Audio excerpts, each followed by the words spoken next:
செய்யலாம். நாங்கள் அதை நோக்கி படிக்கிறது, எங்கள்கிட்ட சின்ன தொழில் செய்ய போகிறோம்னு சொல்லி தீர்மானிக்கிறது. டாக்டரை, இன்ஜினியரை, லோயரை, பிஸ்னஸ்மேனை, ஏதோ ஒரு காரியத்தை நாங்கள் தீர்மானம் செய்து படிக்கிறது, நாங்கள் அதை செய்யலாம். அதே போல் எங்களுக்கு நல்ல ஃப்ரெண்ட்ஸ், ஆரோட சகவாசம் வச்சிருக்கிறது, ஆரோட நாங்கள் பழகினால் எங்களுக்கு சந்தோஷம், ஆரோட பழகினால் ஒருவருக்கு ஒருவர் நன்மை, நாங்கள் தீர்மானம் செய்யலாம். சரியில்லாத ஆக்களை எங்கள்கிட்ட தமிழில் சொல்ல போனால் வெட்டி விடலாம், அப்படியா? ஸோ எங்கள்கிட்ட நாங்கள் தீர்மானம் செய்து இந்த காரியத்தை நிறைவேற்றலாம். சாப்பிட்றது, இன்றைக்கு நாளைக்கு நண்டு கறி சமைக்கணும் போல இருந்தால் தமிழ் கடையில் பால மாதத்துக்கு ஒரு ஃபோன், அது ஒரு நண்டு கறி எடுத்து வைங்க வாரம் வந்து நண்டு பேக்கெட்டை உடனே ஃபோன் அடிச்சது, அவர் எடுத்து வச்சுருப்பேன், போய் சாப்பிட வேண்டி சமைக்க வேண்டிய என்ன கொத்து ரொட்டி சாப்பிட போகிறோமா, என்னென்றாலும் நாங்கள் விரும்பினதை தீர்மானித்து செயல்படுறோமா இல்லையா? செயல்பட முடியும். அப்போ ஹஸ்பண்ட் ஒய்ஃப் இனி யோசிக்கக்கூடாது, கட்டினாக்கள் யோசிக்கக்கூடாது, கட்டாதாக தீர்மானம் செய்யலாம். ஓகே, இந்நேரம் நான் திருமணம் செய்யலாம், ட்ரை பண்ணி பார்க்கலாம். சில வேளை அந்தஸ்து கூட, பணம் கூட, தொழில் கூட வித்தியாசங்கள் இருந்தால் ஒன்றும் செய்யலாது. ஆனால் நாங்கள் தெரிவு செய்யலாம். இந்நேரம் நாங்கள் திருமணம் செய்கிறதுக்கு ஒரு தெரிவுக்கான வாய்ப்புகள் இருக்கு. அது மாதிரி குழந்தைய இப்போ பெற்றுக்கலாமா, பொறுத்து பெற்றுக்கலாமான்னு கொஞ்சம் யோசிக்கலாம். கொண்டாட்டங்கள் செய்கிறது, பிள்ளைங்க பர்த்டே செய்கிறதா விடுறதா, பல விஷயங்களை நாங்கள் வாழ்க்கையில் என்ன செய்கிறோமா, தீர்மானம் செய்கிறோம், தெரிவு செய்கிறோம். வாசிப்போம் உபாகமம் 30:15-16. இதோ ஜீவனையும் நன்மையையும் மரணத்தையும் தீமையையும் என்று உனக்கு முன்னே வைத்தேன். நீ பிழைத்து பெருகும் படிக்கும். நீ சுதந்திரத்தில் போகிற தேசத்தில் உன் தேவனாகிய கர்த்தர் உன்னை ஆசீர்வதிக்கும் படிக்கும். நீ உன் தேவனாகிய கர்த்தரில் அன்பு கூறவும், அவர் வழிகளில் நடக்கவும், அவர் கற்பனைகளையும் கட்டளைகளையும் நியாயங்களையும் கைக்கொள்ளவும் நான் இன்று உனக்கு கற்பிக்கிறேன். பாருங்க, ஆண்டவர் எங்களுக்கு முன்னுக்கு தெரிவை வைக்கிறேன், சாய்ஸ். நாங்கள்லாம் என்ன செய்யணுமா, தெரிஞ்சு கொள்ள வேணும் என்று சொல்லி சொல்றேன். எவ்வளவு ஒரு சுதந்திரமான கடவுள் என்ன ஆண்டவர் வாழ்க்கையில எங்களுக்கு ஒரு தெளிவான ஒரு காரியத்தை சொல்றார். அடிமைத்தனத்தில் இருந்த ஜனங்களை ஆண்டவர் எகிப்தில இருந்து கொண்டு வந்து சொல்லுறார், இதோ ஜீவனையும் நன்மையையும் மரணத்தையும் தீமையையும் இன்று உனக்கு முன்னே வைத்தேன். அப்ப ஆண்டவர் எங்களுக்கு முன்பாக இந்த காரியத்தை காண்பிக்கிறார். இது செய்தால் நன்மை, இது செய்தால் ஜீவன், இது செய்தால் நீங்கள் மரணம், தீமைகளை அனுபவிக்க வேண்டி வரும் என்று சொல்லி ஆண்டவர் முன்கூட்டியே எங்களுக்கு என்ன செய்கிறாராம், காண்பிச்சு கொடுக்கிறத நாங்கள் பார்ப்போம். நீ பிழைத்து பெருகும் படிக்கும். ஒரு தேசத்திலே ஆண்டவர் குடியேற்றும் பொழுது ஆண்டவருடைய முழுமையான எண்ணம், நோக்கம், சிந்தனை, இலக்கு எல்லாமே நாங்கள் ஆசீர்வாதத்திலே பெருக வேண்டும். கரங்களை கட்டி தேவனை மகிமைப்படுத்துவோம். ஆமென். அவர் எங்களை ஆசீர்வதிக்கிற தேவன். ஆமென். அவர் எங்களுடைய பெருக்கத்தின் தேவன். ஆமென். ஆண்டவர் சொல்ல, நீ பிழைத்து பெருகும் படிக்கும், நீ சுதந்திரிக்க போகிற தேசத்தில் உன் தேவனாகிய கர்த்தர் உன்னை ஆசீர்வதிக்கும் படிக்கும். நீ உன் தேவனாகிய கர்த்தரில் என்ன செய்ய வேணுமா, அன்பு கூறவும், அவர் வழிகளில் நடக்கவும், அவர் கற்பனைகளையும் கட்டளைகளையும் நியாயங்களையும் கைக்கொள்ளவும் நான் இன்று உனக்கு கற்பிக்கிறேன் என்று சொல்லி அங்கே நாங்கள் பார்க்கிறோம் இந்த வசனங்களை. எங்களுக்கும் நாங்களும் தெரிவுகளை செய்கிறோம். ஒரு உடுப்பெடுக்க போனால் நாங்கள் தெரிவுகளை செய்கிறோம், வாகனம் எடுக்க போனால் தெரிவுகளை செய்கிறோம், பல காரியங்களிலே நாங்கள் பல தெரிவுகளை செய்கிறோம். ஆனால் அதை போல தேவனும் எங்களுக்கு முன்பாக இந்த 2 காரியத்தையும் வைத்திருக்கிறார். ஜீவன் வேணுமா, மரணம் வேணுமா என்று சொல்லி ஆண்டவர் எங்களுக்கு முன்பாக வைத்திருக்கிறதை நாங்கள் பார்க்கிறோம். கவனிப்போம் நீதிமொழிகள் 18:21. மரணமும் ஜீவனும் நாவின் அதிகாரத்தில் இருக்கும், அதில் பிரியப்படுகிறவர்கள் அதன் கனியை புசிப்பார்கள். அப்ப இந்த இடத்துல நாங்கள் பார்க்கின்ற காரியம், நாவின் அதிகாரம் பயங்கரமானது. அப்ப நம்மளுடைய வாயினாலே நாங்கள் எண்ணத்தை அறிக்கை பண்ணுகிறோமோ அது நடப்பதற்கான சந்தர்ப்பம் இயற்கையாகவே அதிகமாக இருக்கும். அது நாவுக்கு ஒரு அதிகாரம் இருக்கிறது. நம்ம பிள்ளைய பார்த்து என்ன சொல்லி தருவாங்க, பெரிய சைக்காலஜிஸ்ட் என்ன சொல்லுவாங்கன்னு சொன்னால், உங்களோட பிள்ளைய பார்த்து குளப்படிகாரன் என்று சொல்லக்கூடாது. அப்போ என்னென்னு சொல்லணும்? எங்கள்ட பிள்ளையை பார்த்து நாங்கள் என்ன சொல்லணும்? அருமையான நல்ல பிள்ளையாண்டு. எங்களுக்கு முன்னுக்கு தான் நாங்கள் ஆக்களை கதைச்சு கொண்டு நிற்கக்குள்ள கிளாஸ் எடுத்து டமாரண்டு எறிஞ்சு உடைப்பான். அப்போ நாங்கள் என்ன சொல்லணும்? எங்கள்ட பிள்ளைய ஒரு சூப்பர் பிள்ளையாண்டு சொல்லணும். என்னால் என்ன செய்யலாம்? அருமையான பிள்ளை சொல்றதெல்லாம் கேட்பர். அப்பதான் நிற்கிற வந்திருக்கிற விசிட்டருக்கு என்ன செய்வார்? தண்ணியால் ஊற்றி போட்டு போவார். ஆனால் என்ன செய்கிறது? சொல்றதெல்லாம் கேட்பர். நாங்கள் நல்ல விஷயங்கள் என்ன செய்யணும்? வாயால் அதுக்கு ஒரு அதிகாரம் இருக்கு. ஆமே. அதனால தான் நாங்கள் எங்களுக்கு வியாதிகள் பலவீனங்கள் வரும் பொழுது கூட நாங்கள் ஆண்டவரே என்னை சுகப்படுத்தும் என்று ஜெபம் பண்ணுகிறோம். நாங்கள் ஆண்டவரை சுகப்படுத்துங்க. அதனால தான் அநேகர் ஜெபம் பண்ண இந்த நாவுகள் அறிக்கை பண்ண ஆண்டவருடைய ஜெபங்களை கேட்டு அற்புதங்களை செய்வார். ஆமே. நானும் நீங்களும் வந்து இல்லை நான் சாக போறேன்னு சொன்னா என்ன நடக்கும்? கர்த்தரால் என்ன செய்யுது? ஏனால் ஆண்டவரால் எழுதி வச்சிருக்கிறார், மரணமும் ஜீவனும் நாமின் அதிகாரத்தில் இருக்கும், அதில் பிரியப்படுகிறவர்கள் அதன் கனியை புசிப்பார்கள். கனியை நல்லதுன்னு நினைக்கக்கூடாது. அதாவது நீங்கள் எதை சொல்றீங்களோ அதை நீங்கள் அனுபவிப்பீங்கள். அதான் நீங்களுள்ள அர்த்தம். ஸோ அதனால் எங்களுடைய வாயில் நடக்கிற எந்த சூழ்நிலையிலும் என்னுடைய நாவின் அறிக்கைகளில் நானும் நீங்களும் மிகவும் ஜாக்கிரதையாய் கவனமாக இருக்க அழைக்கப்படுகிறோம். உபாகமம் 27:11-12 கவனிப்போம். மேலும் அந்நாளிலே மோசே ஜனங்களை நோக்கி, நீங்கள் யோர்தானை கடந்த பின்பு ஜனங்கள் ஆசீர்வதிக்கும்படி கெரிசீம் மலையில் சிமியோன், லேவி, யூதா, இசக்கார், யோசேப்பு, பெஞ்சமின் எனும் கோத்திரங்கள் நிற்க வேண்டும். அப்ப இந்த இடத்துல நாங்கள் பார்க்கிறோம், ஆண்டவர் ஆலோசனை சொல்லி கொடுக்கிறார். இவர்கள் நீண்ட தூர பிரயாணங்களை கடந்து வருகிறார்கள். கடந்து வந்த உடனே அவர் சொல்லுகிற காரியம், யோர்தானை கடந்த பின்பு ஜனங்கள் ஆசீர்வதிக்கப்படும்படி. அப்ப ஆண்டவர் முன்கூட்டியே சொல்லி இருக்கிறார், உங்களுக்கு முன்பாக ஜீவனையும் நன்மையையும் மரணத்தையும் தீமையையும் நான் வைத்திருக்கிறேன். இப்ப இந்த தேசத்துக்குள்ள போன உடனே நீங்கள் பிழைத்து பெருகும்படி தேவனில் அன்பு கூர்ந்து அவருடைய கற்பனைகளின்படி வாழ வேண்டும் என்று ஆண்டவர் ஆலோசனை சொல்லிக் கொடுக்கிறதை நாங்கள் பார்க்கிறோம். அப்ப இந்த இடத்துல நாவின் அதிகாரத்தை குறித்து ஆண்டவர் இந்த இடத்திலே சொல்லிக் கொடுக்கிறதை நாங்கள் பார்க்கிறோம். அதனாலே அந்த தேசத்துக்கு உள்ளே வரும் பொழுது 2 மலைகள் அருகருகாக காணப்படுகின்றன. வடக்கும் தெற்குமாக 2 மலைகள் காணப்படுகின்றன. அந்த மலைகளுக்கு நடுவில் ஒரு பள்ளத்தாக்கு இருக்கிறது. ஜனங்கள் இந்த இடத்திலே வந்து 2 பகுதியாக நிற்க வேண்டும் என்று ஆண்டவர் அங்கே ஒரு ஓர்டரை கொடுக்கிறதை நாங்கள் பார்க்கிறோம். ஒரு ஒழுங்கு முறையை கொடுக்கிறதை நாங்கள் பார்க்கிறோம். அப்ப இதுல இருக்கிற காரியம், கெரிசீம் மலையில் சிமியோன், லேவி, யூதா, இசக்கார், யோசேப்பு, பெஞ்சமின் இந்த குரூப்பை சேர்ந்தவர்கள் இந்த மலையை பார்த்து கொண்டு நிற்க வேண்டும். மலைக்கு என்ன பேர்? கெரிசீம். மலைக்கு என்ன பேர்? கெரிசீம். அந்த மலையை பார்த்து என்ன செய்ய போறார்கள்? ஜனங்கள் அந்த மலையை பார்த்து என்ன செய்ய போறாங்க? ஆசீர்வதிக்க போறாங்க. ஆண்டவர் சொல்லிக் கொடுக்கிறார், ஒரு தேசத்துக்குள்ள முதல் வந்த உடனே 2 மலை தெரியும். ஒன்றுக்கு பேர் கெரிசீம், மற்றதுக்கு பேர் ஏபால்.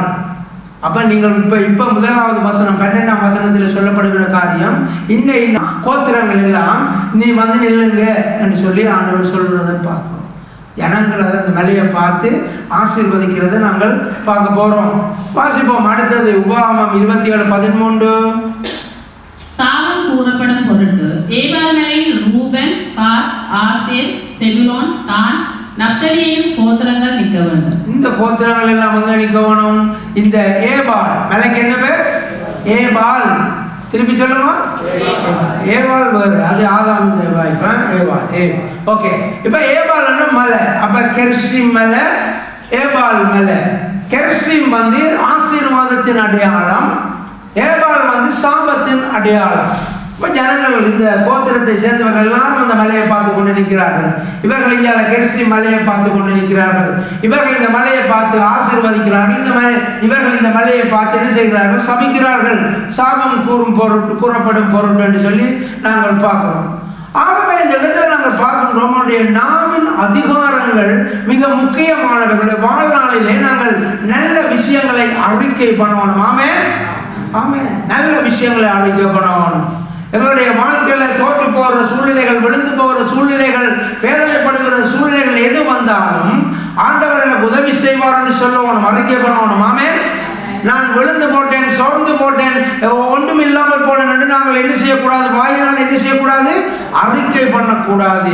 இப்போ ஆண்டவர் அவர்களுக்கு ட்ரைனிங் கொடுக்குறார். ஒரு தேசத்தில் வாழ வந்திருக்கிறீங்கள் பாருங்க, இந்த மலையை பார்த்து நீங்கள் ஆசீர்வதிங்க, இந்த மலையை பார்த்து சபியுங்க, என்ன நடக்குதுன்னு பாருங்க என்று சொல்லி ஆண்டவர் அதனுடைய வாயினுடைய அந்த அதிகாரத்தை குறித்து ஆண்டவர் அங்கே அவர்களுக்கு காண்பித்து கொடுக்கிறத நாங்கள் பார்க்கணும். இதுதான் உண்மையான விஷயம். அவங்க என்ன செய்வாங்க? திருப்பி அதை சொல்லிக்கொண்டே இருப்பாங்க. இந்த இடத்துல வாசிப்போம். உபாகமம் 27:15 என்ன நடக்குது? கர்த்தருக்கு அருவருப்பான காரியமாகிய தொழிலாளிகளுடைய கைவேலையால் செய்யப்பட்டதும் வார்ப்பிக்கப்பட்டதுமான ஜாதொரு விக்கிரகத்தை உண்டு பண்ணி ஒளிப்படத்திலே வைக்கிறவன் சபிக்கப்பட்டவன் என்பார்களாக. அதற்கு ஜனங்கள் எல்லாரும் பிரதியுத்தரமாக ஆமீன் என்று சொல்ல கடவர்கள். அப்ப இந்த இடத்துல பாருங்க, அவங்க மலையை பார்த்து இங்கே ஆசீர்வாதம் கூற போறாங்க, இங்கே சாப வார்த்தைகளை கூற போறாங்க. ஆண்டவர் ட்ரைனிங் கொடுக்குற ஆண்டவருக்கு கெட்ட கோபம் பாரு ஒரு காரியம். ஒரு வானத்தையும் பூமியையும் படைத்த ஒரு மிகப்பெரிய கடவுளை, மிகப்பெரிய இறைவனை, தெய்வத்தை இவங்க என்ன செய்யறாங்களா? கையால செய்கிறாங்க. ஸோ அப்படி செய்யறதுனால ஆண்டவருக்கு என்ன நடக்கிறதாம்?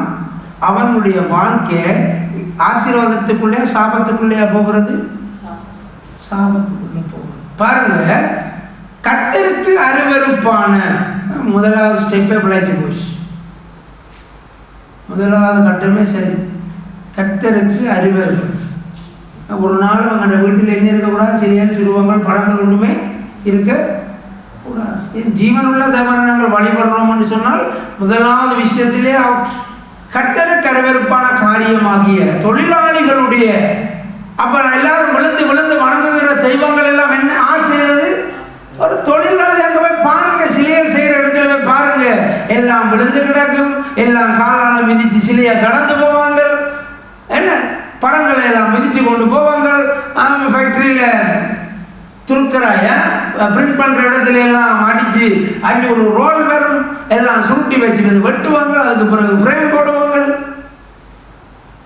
தொழிலாளிகளுடைய கைவேலையால் செய்யப்பட்டதும் வார்ப்பிக்கப்பட்டதுமான யாதொரு விக்கிரகத்தை உண்டு பண்ணி ஒளிப்பிடத்தில் வைக்கிறவன் சபிக்கப்பட்டவனுடைய வாழ்க்கையில முதலாவது சாபம் எனக்கும் உங்களுக்கும் முந்தி எப்படி வந்தது? விக்கிரக. எங்களுடைய மூதாதையர்களுடைய சந்ததிகள் யாருமே விக்கிரகத்தை யாரெல்லாம் வணங்கினார்களோ, ஜீவனுள்ள தேவனை விட்டு யாரெல்லாம் விலகி போனார்களோ, முதலாவது சாபம் ஆட்டோமேட்டிக்கா வந்துச்சு. ஸோ அதனால தான் பூமியில உள்ள எல்லா ஜனங்களும், அங்கே தேவனை தேடாத அறியாத எல்லா ஜனங்களும் சபிக்கப்பட்டவர்களாக ஆட்டோமேட்டிக்காக சபிக்கப்பட்டவர்களாக இருந்தார்கள். ஸோ அப்போ எல்லா ஜனங்களுக்கும் ஒரு விடுதலையை பெற்றுக் கொடுக்கணும். அதனால தேவன் இன்னொரு மாற்றுக்கரை இதோடு ஒழுங்கொண்டு செய்திருக்கிறார். அதை நாங்கள் கடைசியில் நாங்கள் பார்ப்போம், நாங்கள் கவனிப்போம். உபாகமம் 28:1 வாசிப்போம். இன்று நான் உனக்கு விதிக்கிற உன் தேவனாகிய கர்த்தருடைய கட்டளைகளின் படியெல்லாம் செய்ய நீ கவனமாய் இருக்கும்படிக்கு அவர் சத்தத்துக்கு உண்மையாய் செவி கொடுப்பாயானால் உன் தேவனாகிய கர்த்தர் பூமியில் உள்ள சகல ஜாதிகளிலும் உன்னை மேன்மையாக வைப்பார். அப்ப சபிக்கப்பட்டவர்களுடைய வாழ்க்கை தலைமை மீது இல்லாதன்னு சொல்லுவாங்க. அவமானம், சிறுமை, வெட்கம், வியாதி, துன்பம், மரணம், நிறைய சம்பவங்களை சபிக்கப்பட்டவருடைய வாழ்க்கை. ஆனால் ஆண்டவர் வாக்கு பண்ணுகிறார், பூமியில் உள்ள சகல ஜாதிகளிலும் உன்னை மேன்மையாக வைப்பார். கரங்களை தட்டி தேவனை மகிமைப்படுத்துவோம். ஆமென். எவ்வளவு அழகான ஒரு ப்ராமிஸ் பாருங்க. இன்று நான் உனக்கு விதிக்கிற உன் தேவனாகிய கர்த்தருடைய கட்டளைகளின் படியெல்லாம் செய்ய நீ கவனமாய் இருக்கும்படிக்கு அவர் சத்தத்துக்கு உண்மையாய் செவி கொடுப்பாயானால் ஆண்டவர்கள் எல்லாரையும் மேன்மைப்படுத்துவார். ஆமென். உண்மையாக செவி கொடுக்கப்படலாம். ஆமென். ஆண்டவர் பேசுகிறது எப்படி? ஆண்டவர் பேர் ஒன்றில் தனிப்பட்ட முறையில் குரல் கேட்கும், ரெண்டாவது பைபிளை வாசிக்கக்குள்ள பேசுவார், ரேமாவாக பேசுவார்.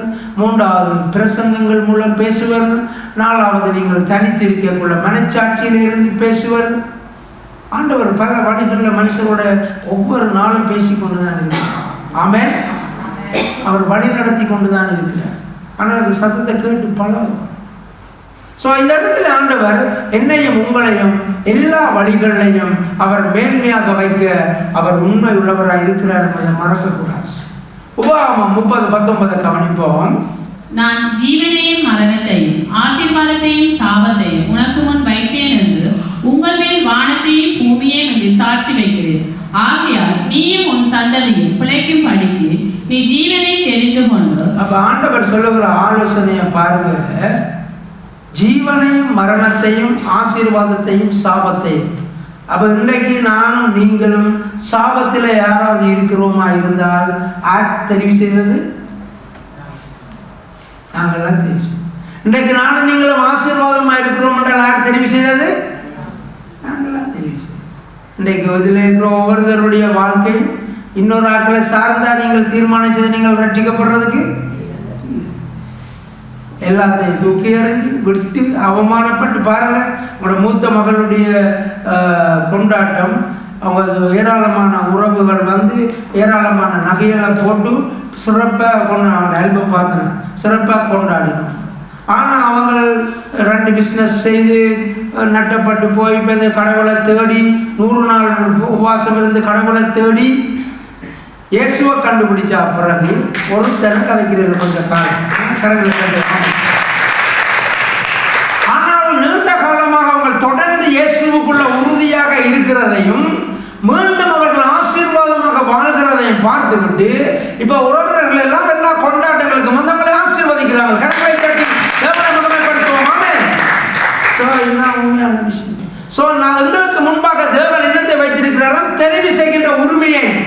ஆசீர்வாதம், சாபம், ஜீவன், மரணம் நானும் நீங்களும் தான் தெரிவு செய்ய ஆண்டவர் எங்களுக்கு அந்த சுதந்திரத்தை தந்திருக்கிறார்.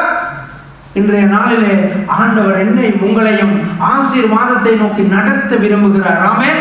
இன்னும் உங்களுக்குள்ளே ஆசீர்வாதம் பெருகும்படி விரும்புகிறார். இன்னும் உங்களை பூமியில் உள்ள சகல ஜாதிகளிலும் மேன்மைப்படுத்த விரும்புகிறார். கரங்களை கட்டி தேவனை மகிமைப்படுத்துவோம். ஆமென். அவர்களை மேன்மைப்படுத்த விரும்புகிறார். மறக்கக்கூடாது. ஆண்டவர் நல்லவர், எப்பொழுதுமே எல்லாரையும் நேசிக்கிறவர். உபாகமம் 30:20 கவனிப்போம்.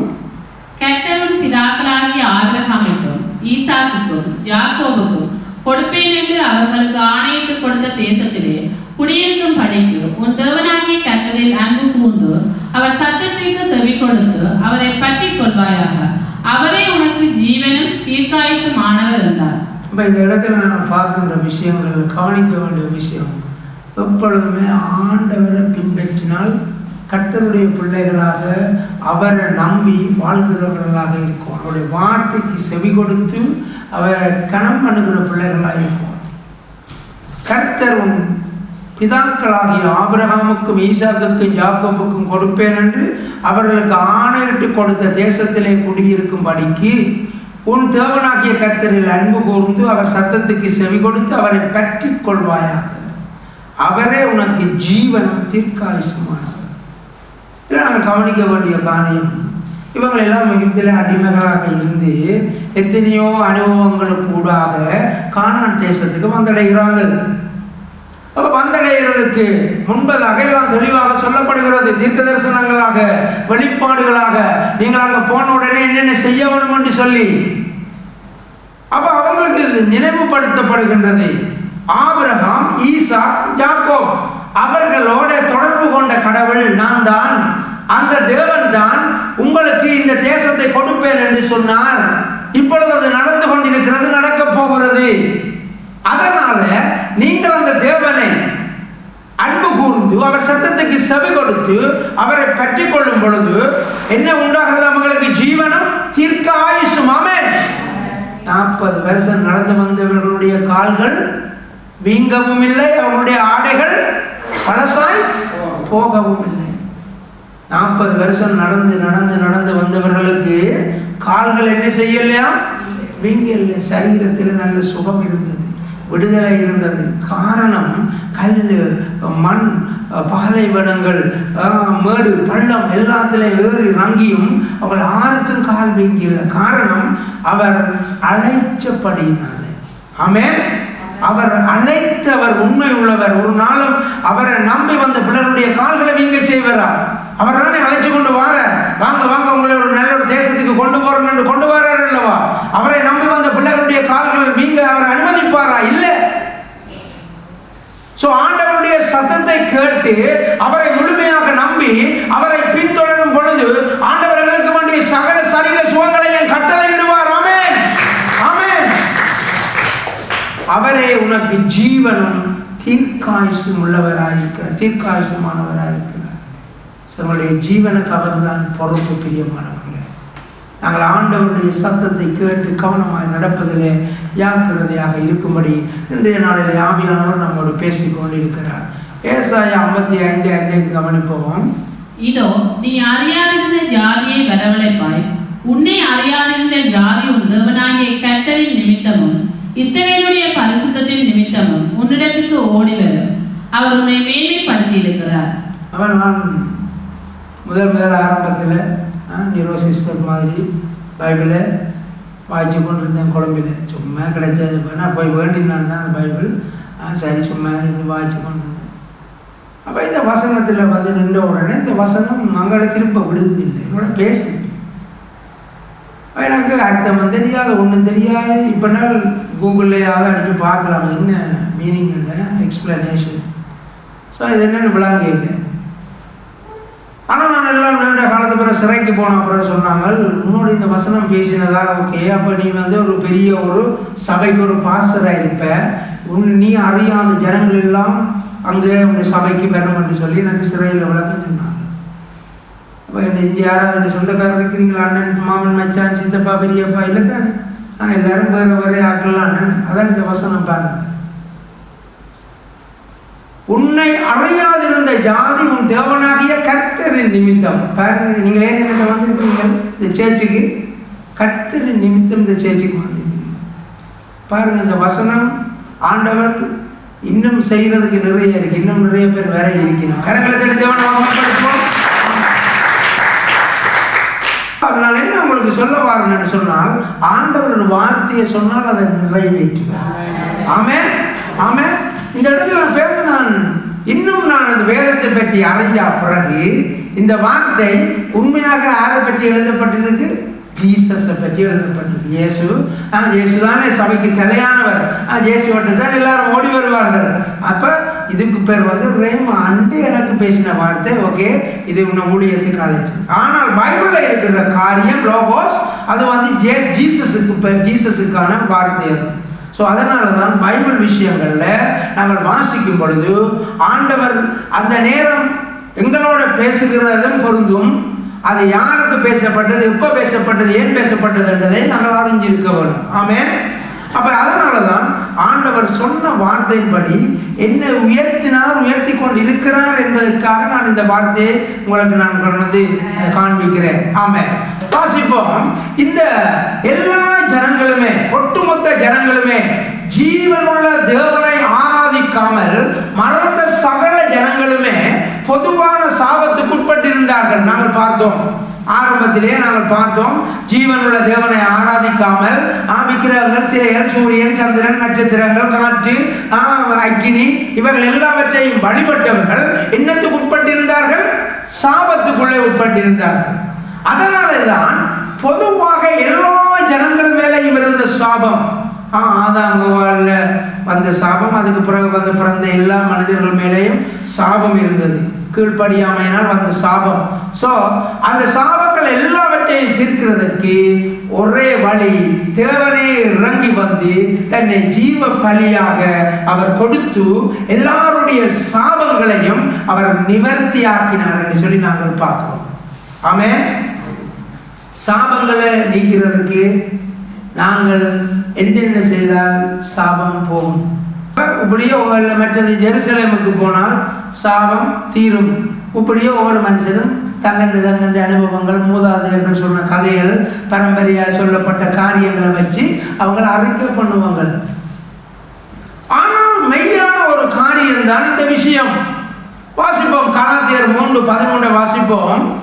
மரத்திலே தூக்கப்பட்ட எவனும் சபிக்கப்பட்டவன் என்று எழுதியிருக்கிறபடி கிறிஸ்து நமக்காய் சாபமாகி நியாயப்பிரமாணத்தின் சாபத்துக்கு நம்மை நீங்களாகி மீட்டுக் கொண்டார். இயேசு கிறிஸ்து தேவன், அவர் மாம்சமாக வெளிப்பட்டார், மனுஷனாக வந்தார், வந்து சிலுவையிலே தன்னுடைய ஜீவனை கொடுத்தார்.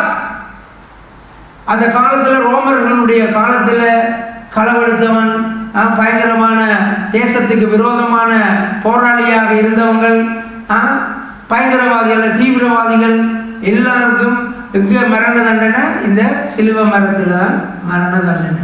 அப்போ இயேசுவை கள்ளனோட கள்ளனை தான் இயேசுவையும் சிலுவையில் காட்டினாங்க. இப்போ எங்களுக்கு தெரிய வேண்டிய காரியம், தேவாதி தேவன், வானத்தையும் பூமியையும் படைத்த தேவன், அவராலே தான் உலகம் உண்டானது என்று பைபிள்ல இருக்கு. உலகங்கள் உண்டானது என்று பைபிள்ல இருக்கு. இப்போ உலகங்கள் உண்டானது என்று முந்தி சொல்லுகள ஒருத்தர் நம்பில்லை. இப்போ எங்கன்ற இதை மாதிரி சூரியனும் போல கிரகங்களும் இருக்கிற மாதிரி கேலக்சி மாதிரி எத்தனையோ எண்ண முடியாத கேலக்சிகள் இருக்கு. ஸோ உலகங்களை உண்டாக்கினார். ஆமென். ஸோ அவர் இந்த சாபம் என்கின்ற இந்த பிரச்சனையை தீர்க்கிறதற்கு அவர் தாமாகவே தம்முடைய ஜீவனை கொடுத்து, கிறிஸ்து நமக்காக சாபமாகி கரங்களை தட்டி இயேசுவை மகிமைப்படுத்துவோம். ஆமென். அப்ப இந்த சாபங்களை விட்டு போனால்தான் முதலாவது எங்களுடைய கண்ணீர், கவலை, வேதனை, துக்கம், பயம் எல்லாம் எங்களை விட்டு போகும். சாபத்தை நாங்கள் மடிக்க கட்டிக்கொண்டு வீட்டுக்குள்ள வச்சு கொண்டிருந்தால் எங்களால் என்ன செய்ய பெற முடியாது? விடுதலை பெற முடியாது. ஸோ நாங்கள் சாபத்தில் இருந்து விடுதலை பெறுவதற்கு வேற ஒன்றுமே செய்ய தேவையில்லை. இந்த வசனத்தை சொன்னால் சரி, இயேசு என்னுடைய சாபம் எல்லாவற்றையும் சிலுவையிலே தீர்த்து விட்டார் என்று சொன்னால் சரி, விசுவசித்தால் சரி, அதை அழிக்கை பண்ணினால் சரி, இன்றைக்கு உங்களுடைய வாழ்க்கை சாபம் எல்லாம் ஆசீர்வாதமாக மாற. ஆமென். இயேசுவுடைய சாபங்களை அவர் சுமந்து கொண்டார். ஆமென். கிறிஸ்து நமக்காக சாபமாகி நியாய பிரமாணத்தின் சாபத்துக்கு நம்மை நீங்களாக்கி மீட்டுக் கொண்டார்.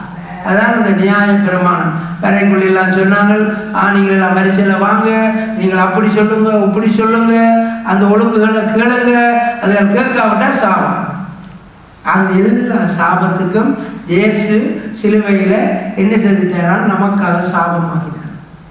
அவரே சாபமாகினார் என்று யார் யோசிச்சு பார்த்து எல்லாவற்றையும் சுமந்தார்னு சொல்லி நாங்கள் பார்க்கணும். எங்களுடைய வாழ்க்கையில் சாபம் முதலாவது ஸ்டெப் எங்களை விட்டு முழுமையாக போட்டுதுன்னு சொன்னால் எங்களுடைய குடும்பத்தில் ஆனந்தம், மகிழ்ச்சி, விடுதலை, சமாதானம். ஆமென். ஆகவே இந்த சாபத்தை பற்றிய அறிவு எங்களுக்குள்ள இருந்தால் மாத்திருந்தால் அதில் இருந்து விடுதலை பெற முடியும். விடுதலை பெறும் பொழுது மிச்ச எல்லா காரியங்களையும் கருத்தில் பார்த்துக்கொள். இயேசு சிலுவையிலே அவர் வெறும் சாபத்தை மாத்திரம் அவர் வெற்றி சிறக்கவில்லை. அவருடைய பாவங்களை சுமந்து தீர்த்தார். அவருடைய காயங்களாலே நாங்கள் தழும்புகளாலே குணமாகிறோம். எங்களுக்கு சமாதானம் உண்டு பண்ணும் ஆக்கினியை அவர் அடைந்து தீர்த்தார். உங்களுக்கு சமாதானம் வேணும். அப்ப இயேசு எங்களுக்காக அடிக்கப்பட்டார். அவருடைய காயங்களால தான் எங்களுக்கு இன்னைக்கு என்ன கிடைக்குது? இயேசுவின் நாமத்தினால என்றவுடன் என்ன கிடைக்குது? சுகம் கிடைக்குது. ஸோ சிலுவையில் கணக்கு அவருடைய ரத்தத்தினால எங்களுடைய பாவங்கள் நீங்களாக நாங்கள் என்ன செய்யப்பட்டோம்? கழுவப்பட்டிருக்கிறோம். அப்படி பல காரியங்கள் நடந்து முடிஞ்சிருக்கு இந்த ஒரு சிலுவை மரணத்தில். அதனால எங்களுடைய வாழ்க்கையில நாங்கள் ஆண்டவருடைய சமூகத்தில் நாங்கள் எல்லாரும் ஒரு விஷயம் எழுந்திருப்போம். ரச்சனா வாங்குறோம். இதுல வந்து பாருங்கள். ஆசீர்வாதம் நிரம்பி வழிந்தோடும். Come and see. நம் கண்ணீர் யாவையும் இயேசு துடைத்திடுவார். உடைய தேவன் எழுந்தருள்வார். J. Mission Church, Mosüslistraße 32, 6032 Emmen, Luzern. Halleluja, Halleluja, அவருக்கே மகிமை. Halleluja, Halleluja, அவருக்கே கனம்.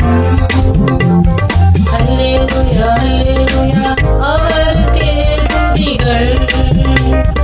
Halleluja, Halleluja, அவருக்கே புகழ்ச்சி.